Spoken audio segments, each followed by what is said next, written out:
ప్రియమైన దేవుని బిడ్డలారా, ప్రభువైన యేసుక్రీస్తు వారి పేరిట మరొకసారి మీ అందరికీ వందనాలు తెలియజేయుచున్నాను. ఈ సాయంకాల సమయమందు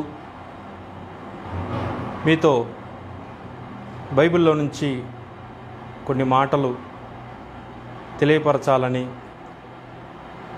ప్రభువు నాకు నడిపించినటువంటి కొన్ని మాటల్ని మీకు చెప్పాలని ఆశతో మీ ముందుకు వచ్చి ఉన్నాను. దయచేసి చూద్దాం. బైబిల్ గ్రంథంలోంచి 1 కొరింథీయులకు రాసిన పత్రిక 11వ అధ్యాయము 1వ వచనాన్ని ఒకసారి నేను చదువుతున్నాను. నేను క్రీస్తును పోలి నడుచుకున్న ప్రకారము మీరు నన్ను పోలి నడుచుకునుడి. ప్రియమైన దేవుని బిడ్డలారా, చదవబడినటువంటి వాక్యాన్ని ఒకసారి మీరు గమనించినట్లుగైతే ఈ వాక్యంలో ఎవరిని పోలి నడుచుకుంటున్నాడు మీకు జ్ఞాపకం వచ్చే ఉంటుంది. ఎవరు అంటే అపోస్తులుడైనటువంటి పౌలు గారు ఎవరిని చూచి ఎవరిలాగా నడుచుకున్నాడు? క్రీస్తులాగానే నడుచుకున్నాడు. అంతేనా?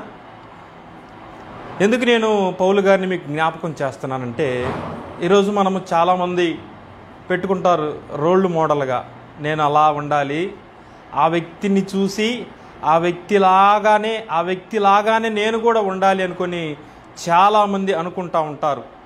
కానీ ఎంతవరకు సాధ్యమవుతుంది? కొంతవరకు మాత్రమే. అర్థమైందా? ఒక ఇన్స్పైర్ అంటే కొంత సమయం మాత్రమే, కొద్దిసేపు మాత్రమే మనకి అవి పనికొస్తాయి. కానీ జీవితాంతం అవి మనకి ఉపయోగపడవు. నిత్య జీవితంలోనికి, నిత్య రాజ్యంలోనికి వారు మనల్ని నడిపించే మార్గంలోనికి తీసుకొని వెళ్ళలేరు. కానీ అపోస్తుడైనటువంటి పౌలు గారు ఎవరిని ఫాలో అయ్యాడు? ఎవరిని చూచాడు? అందుకే మీకు ఆ కొరింథీయులకు రాసిన పత్రికలో అంటున్నాడు. ఏమంటున్నాడంటే, నేను క్రీస్తుని పోలి నడుచుకున్నాను. క్రీస్తులాగానే ఆయన ఎలా ఉన్నాడో నేను యాజ్ ఇట్ ఈజ్గా నేను అలానే ఉన్నాను. కాబట్టి మీరు కూడా నన్ను పోలి నడుచుకోండి, నాలాగే ఉండండి అంటారు ఎవరైనా?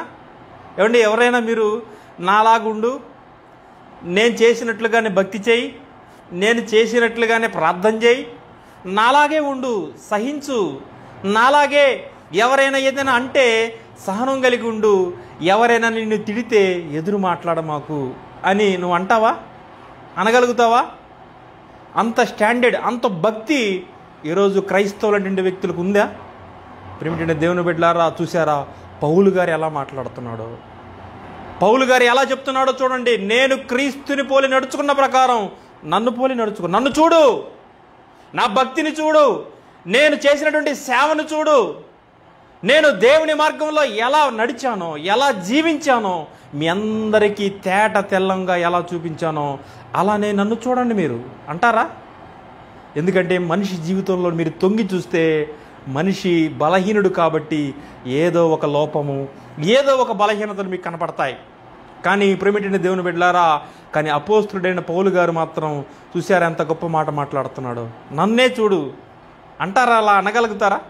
ప్రార్థనకు వస్తున్నటువంటి నువ్వు ఒకసారి ఆత్మపరిశీలన చేసుకో. నీ ప్రక్కన ఉన్నటువంటి వారికి, నీతో ఉన్నటువంటి వారికి, నీ కుటుంబంలో వారికి, ఇదిగో నన్ను చూసి నేర్చుకో.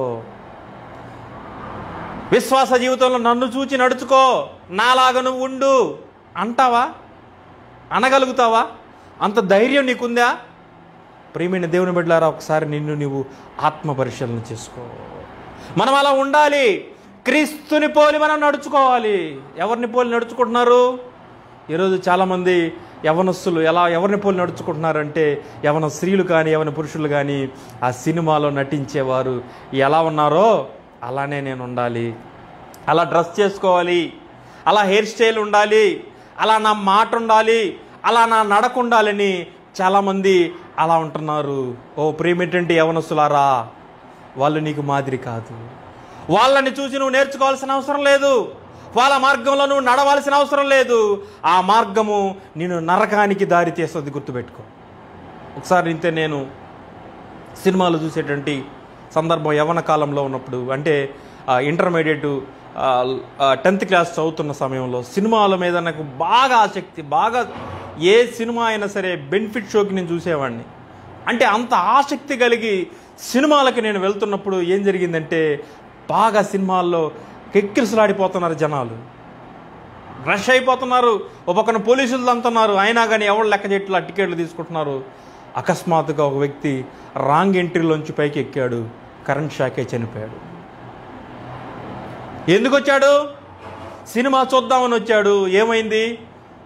ఆ సినిమా యాక్టర్ ఎలా నటించాడో, ఆ సినిమా ఎలా ఉందో, ఎలా ఎలా ఎలా ఉందో అనుకొని దానికోసం ఆతృతగా పరుగెత్తుకుంటూ వచ్చాడు. చివరికి తన ప్రాణం పోగొట్టుకున్నాడు, విలువైన ప్రాణాన్ని పోగొట్టుకున్నాడు. గుర్తుపెట్టుకోండి ప్రియమైన దేవుని బిడ్డలారా, నేను ఎందుకు ఈ మాట చెప్తున్నానంటే, ఈరోజు యవ్వనస్తులు లోకాన్ని చూసి ఫాలో అయిపోతున్నారు. లోకములో ఎలా ఉన్నారో అలానే నడుచుకుందాం అనుకొని నడుస్తున్నారు. మీరు ఫాలో అవ్వద్దు, అలా క్రీస్తుని ఫాలో అవ్వండి. మీరు యేసు మార్గంలో నడవండి. మీరు ఆయనే మార్గము, ఆయనే జీవము, ఆయనే సత్యము. ఆయన మార్గంలో మీకు నడిస్తే పరలోకంలో మీరు ప్రవేశిస్తారు. ఆయన చూడండి, నడుస్తారా ఆయన మార్గంలో? ఆయనలాగానే నడుస్తానికి ప్రయత్నం చేస్తారా? జాగ్రత్త ప్రియమైన దేవుని బిడ్డలారా, యవనస్తులారా, యవన స్త్రీలారా, పాడైపోతున్నారు ఈరోజు. యవనస్తులు, యవన స్త్రీలు ఈరోజు చాలామంది తెలిసి తెలియకో చెడు మార్గంలో నడుస్తూ, చెడ్డ వ్యక్తుల్ని ఫాలో అయిపోతూ జీవితాలని ఈ తనువు చాలించేస్తున్నారు. ఆ వార్తలు వింటుంటే గుండె పగిలిపోతూ ఉంది. చాలా వయసు ఉండి అయిపోతుంది. సాతాను ఏం చేస్తున్నాడంటే, వాడిని ఫాలో అవుతున్నావు కాబట్టి వాడు నిన్ను ఎక్కడికి తీసుకుని వెళ్తున్నాడు? నరకానికి, మరణానికి నిన్ను తీసుకొని వెళ్తున్నాడు. ఏదో ఒకదానికి నిన్ను బానిసను చేస్తున్నాడు. డ్రగ్స్కు బానిసను చేస్తున్నాడు, తాగుడికి బానిసను చేస్తున్నాడు. నిన్ను ఏదో ఒక విధంగా నువ్వు వాడిని ఫాలో అవుతున్నావు కాబట్టి వాడు నిన్ను ఎక్కడికి తీసుకెళ్తున్నాడు? నరకానికి నిన్ను తీసుకుని వెళ్తున్నాడు, మరణానికి తీసుకుని వెళ్తున్నాడు. యేసుని ఫాలో అవ్వండి ప్రియమైన దేవుని బిడ్డలారా. యేసు క్రీస్తుని ఫాలో అవ్వడేది మంచి మార్గము. ఇందులో నీతి ఉంది, సత్యం ఉంది, పరిశుద్ధత ఉంది, పవిత్రత ఉంది. అందుకే అపోస్తలుడైన పౌలు గారు ఈ మార్గాన్ని ఎంచుకున్నాడు. ఆయన అందుకే ఆయన మార్గంలో నడిచాడు. ఆయన చూపించాడు మనందరికీ. చూపిస్తారా మీరు అలా? మీ విశ్వాస జీవితంలో యేసు కోసము నడిచి చూపిస్తావా? కేవలం మాటలే చెబుతావా? ప్రార్థన చేసుకుంటే సరిపోద్దులే. లేకపోతే మనం అలా ఉండగలమా? ఏమండి అంటారు కొంతమంది, ఏమండి బైబిల్లో వాళ్ళు చేసినట్లుగా యేసుక్రీస్తు ఉన్నట్లుగా మనం ఉండాలి అంటే సాధ్యమైద్దా? ఏముందిలేండి, వాళ్ళు దేవుడు కాబట్టి అందుకనే వాళ్ళు అలా ఉన్నారు. ప్రియమైన దేవుని బిడ్డలారా, తప్పుగా మీరు అలా ఆలోచించొద్దు. ఆయన తన దివ్య మహిమని విడిచిపెట్టి ఒక సామాన్యమైన వ్యక్తిలాగానే వచ్చాడు. ఎలా? నీలాగా నాలాగానే ఇక్కడ వచ్చి, నీలాగా నాలాగానే ఆయన ఇక్కడ ఉండి, నీలాగా నాలాగానే శోధనలను వీటన్నిటిని ఎదుర్కొన్నాడు. ఎక్కడ పాపములో పడిపోలేదు. పాపాన్ని జయించి మనందరికీ మాదిరిగా నిలబడ్డాడు. ప్రియమైన దేవుని బిడ్డలారా, అది మంచి మార్గము, నీతి మార్గం. అదే ఈరోజు చాలామంది ఎలా తయారైపోతున్నారంటే, పాడైపోయే వాళ్ళ మార్గం వైపు పరిగెడుతున్నారు. నిన్ను నాశనం చేసేటువంటి మార్గంలోనికి పరిగెడుతున్నారు. స్త్రీలు, పురుషులు ఈరోజు అలా తయారైపోతున్నారు. జాగ్రత్త, మరణము నిన్ను దగ్గరగానే ఉంటుంది. సాతానుగాడి మార్గము నిన్ను ఎప్పుడు మృంగేస్తాడో తెలియదు వాడు. ఎందుకంటే వాడు గర్జించు సింహంలాగా తిరుగుతుంటాడు. ఎవరిని చంపేద్దాం, ఎవరిని పాడు చేద్దాం, ఎవరిని నాశనం చేద్దాం, వాడి పనే ఇది. కాబట్టి ప్రియమైన దేవుని బిడ్డలారా, నువ్వు ఆ మార్గంలో వద్దు, వారిని ఫాలో అవద్దు. నువ్వు ప్రభువైన యేసుక్రీస్తుని నువ్వు ఫాలో అవ్వు అంతే. యేసుక్రీస్తుని ఫాలో అయితే ఏమొస్తుంది? ఏమంటే యేసు మార్గంలో నడిస్తే ఏమొస్తుంది? యేసుక్రీస్తు మార్గంలో నడిస్తే ఏమొస్తాయండి? దెబ్బలు వస్తాయి, అవమానాలు ఎదుర్కోవాలి, నిందలుంటాయి, ఆకలి బాధలుంటాయి, కుటుంబంలో వ్యతిరేకతలు ఉంటాయి, లేకపోతే అన్ని శోధనలే, అన్ని బాధలే. యేసుక్రీస్తుని వెంబడిస్తే వస్తారా? యేసుని వెంబడిస్తే అన్ని శ్రమలే అంటే వస్తారా ఎవరైనా? ప్రియమైన దేవుని బిడ్డలారా, జాగ్రత్తగా గమనించండి. నువ్వు ఈ లోకంలో యేసుని వెంబడించినప్పుడు నీకు వచ్చేటువంటి శ్రమలు కొంతకాలమే, కానీ నిత్య జీవం అనేది ఒకటి ఉంది, పరలోక రాజ్యం అనేది ఒకటి ఉంది. యేసుక్రీస్తు మార్గంలో ఎవరైతే నడుస్తారో, ఆయన ఎవరైతే ఫాలో అవుతారో, ఆయన్ని చూసి ఎవరైతే ఆయన నడిచినట్లుగా ఎవరైతే నడుస్తారో ఆ మార్గంలో, వాళ్ళు మాత్రమే పరలోక రాజ్యంలో ప్రవేశిస్తారు. ఇక్కడ కొంతకాలం నీకు కష్టాలు ఉంటాయి, కానీ సాతాను మార్గంలో నడిచే వారికి ఇక్కడ సుఖాలు ఉంటాయి, కానీ నిత్య నరకం అనేది తప్పదు. అక్కడ అగ్ని ఆరదు, పురుగు చావదు. ఉంటావా? అక్కడ ఉంటావా? ఇక్కడ ఉంటావా? అక్కడ కావాలా? ఇక్కడ కావాలా? ఎవరిని పోలి నడుచుకుంటున్నావు? చాలామంది అంటారు, నేను మా అమ్మని పోలి నడుచుకుంటున్నా, మా నాన్నగారు నా ఇన్స్పిరేషన్ అండి, లేకపోతే నా స్నేహితుడు నా ఇన్స్పిరేషన్ అండి, లేకపోతే పలానా పాస్టర్ గారు నా ఇన్స్పిరేషన్ అండి అంటారు. ఎంతవరకు వాళ్ళు?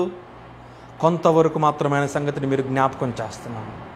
నిత్య జీవానికి నిన్ను వారసునిగా చేయడానికి, నిత్య జీవానికి నీకు మార్గాన్ని ఏర్పాటు చేయగలిగినటువంటి గొప్ప దేవుడు ఎవరయ్యా అంటే ప్రభువైన యేసుక్రీస్తు ఒక్కడే. ఆ మార్గంలో నడుస్తారా? ఇష్టపడతారా ఆ మార్గానికి? క్రైస్తవులు ఈరోజు ఎలా తయారవుతున్నారంటే సులువైన మార్గానికి ఇష్టపడుతున్నారు. కష్టాలుంటే మేము ఉండమండి. ఏమండి, చర్చి దూరం అనుకోండి, వెళ్తారా? మంచి చర్చి, వాక్యం బాగుంటుంది, వెళ్తారా? లేదు లేదు లేదు. ఈరోజు సుఖాన్ని కోరుతున్నారు. ఈరోజు శ్రమ పడడానికి ఇష్టపట్లా, శ్రమపడి మందిరానికి వెళ్ళడానికి ఇష్టపట్లా. ఎక్కడైతే ఏసీలు ఉంటాయో, ఎక్కడైతే జనాలు బాగుంటారో, ఎక్కడైతే మందిరాల్లో కిక్రుసులాడతారో అక్కడికి వెళ్తారు. తప్పులేదు, నేను ఒక మందిరాన్ని, ఒక చర్చిని ఉద్దేశించి మాట్లాడట్లేదు. నీ హృదయం ఎలా ఉన్నది? నీ హృదయాన్ని గురించి నేను మాట్లాడుతున్నాను. నీ హృదయంలో నువ్వు ఎలాంటి ఉద్దేశంతో, ఎలాంటి ఆలోచనలతో నువ్వు వెంబడిస్తున్నావు? దేనికోసం? కొంతమంది అంటారు, అయ్యా ఈ మందిరానికి వస్తే చచ్చిపోయినాక మాకు సమాధుల దొడ్డు ఉండదయ్యా, అందుకని మేము ఆ మందిరానికి వెళ్తున్నాము. ఏమండి, కేవలం ఆత్మను చంపుకొని, మనస్సాక్షిని చంపుకొని నువ్వు వెళ్ళి అక్కడ వెళ్ళినావు, ఏమైనా ఉపయోగం ఉంటుందా? ఏమంటే చూసారా, ఎలాంటి చిన్న చిన్న విషయాల విషయమే సత్య సువార్త అందేటువంటి ప్రాంతాలకి, నిజమైనటువంటి వాక్యాన్ని అందేటువంటి ప్రాంతాలకి క్రైస్తవులు వెళ్ళలేకపోతున్నారు. కారణం ఏంటి? సుఖాలు కోరుకుంటున్నారు, కష్టాల మార్గంలోనికి రావట్లా. కానీ పౌలు గారు కష్టమైన మార్గాన్ని ఎంచుకున్నాడు, కష్టమైన మార్గంలో నడుస్తున్నాడు ఆయన. ఎందుకంటే అంతకుముందు క్రైస్తవుల్ని కొట్టి, చంపి, చిత్రహింసలు భరించి, చిత్రహింసలకు గురి చేసినటువంటి వ్యక్తి ఈరోజు ఏం చేస్తున్నాడంటే బైబిల్ పట్టుకొని తిరుగుతున్నాడు, క్రీస్తు మాటలు పట్టుకొని తిరుగుతున్నాడు. యేసే రక్షకుడు. ఎలాంటి వ్యక్తి చెబుతున్నాడు? క్రైస్తవుల మీద దాడి చేసినటువంటి ఒక వ్యక్తి, క్రైస్తవులని చంపినటువంటి ఒక వ్యక్తి ఈరోజు యేసుక్రీస్తు రక్షకుడు అని చెప్తున్నారు. అలాంటి వ్యక్తి అపోస్తలుడైన పౌలు గారు మాట్లాడుతున్నారు, నన్నే పోలి నడుచుకోండి. నేను నడిచాను అలా, నేనున్నాను అలా, నేను అలా ప్రార్థన చేసుకున్నాను, అలా నేను పాపానికి దూరంగా ఉన్నాను. ప్రేమేంటండి దేవుని బిడ్డలారా, పౌలు గారిని చూసి మనం నేర్చుకోవాలి. పౌలు గారి లాంటి భక్తి మనకు కావాలి. ఈరోజు సాధ్యమేనా? సాధ్యమే. నువ్వు అనుకుంటే సాధ్యమే, నువ్వు చేయగలిగితే సాధ్యమే, నువ్వు ఉండాలనుకొని నువ్వు నిర్ణయం తీసుకుంటే అది నీ జీవితంలో కూడా నువ్వు సాధ్యమే. ప్రేమేంటండి దేవుని బిడ్డలారా, ఏదో కొంతసేపు చేస్తే భక్తి సరిపోద్దని అనుకుంటున్నావేమో, ఏదో ఈరోజు చేసుకుంటే లేకపోతే ఆదివారం వరకు చేసుకుంటే సరిపోద్దని అనుకుంటున్నావేమో. సరిపోదండి భక్తి. అంతవరకు ఎవరైతే సహిస్తారో, అంతవరకు ఎవరైతే సహనం కలిగి ఉంటారో వాళ్ళు మాత్రమే రక్షించబడగలుగుతారు. చూసారా, పౌలు గారు తన జీవితంలో గొప్ప సాక్ష్యాన్ని చెప్తున్నాడు. నన్ను పోలి నడుచుకోండి, నాలాగుండండి అంటారండి. అనగలుగుతారా? మీరు మీతో ఉన్నటువంటి వ్యక్తుల దగ్గరికి వెళ్ళి, లేదా పరాయి వాళ్ళ దగ్గరికి వెళ్ళి, ఏమంటే నన్ను పోలి నడుచుకుంటారా? ఇదిగో నేను ఒకప్పుడు ఎలా ఉన్నాను, ఇదిగో నేను ఇప్పుడు ప్రభుని తెలుసుకొని ప్రభు మార్గంలో నడుస్తున్నాను, నన్ను చూసి నడుచుకుంటావా అనగలుగుతారా? ఒక్కసారి నువ్వు ఆత్మ పరిశీలన చేసుకో. పౌలు గారు అదే చెప్తున్నారు, నన్ను చూడయ్యా, నేను క్రీస్తులాగానే నడిచానయ్యా, క్రీస్తులాగానే ఉన్నాను, ఆయన ఫాలో అయ్యాను, కాబట్టి మీరు కూడా నన్ను ఫాలో అవ్వండి. ప్రేమించిన దేవుని బిడ్డలారా, మనం ఎవరిని ఫాలో అవ్వాలి?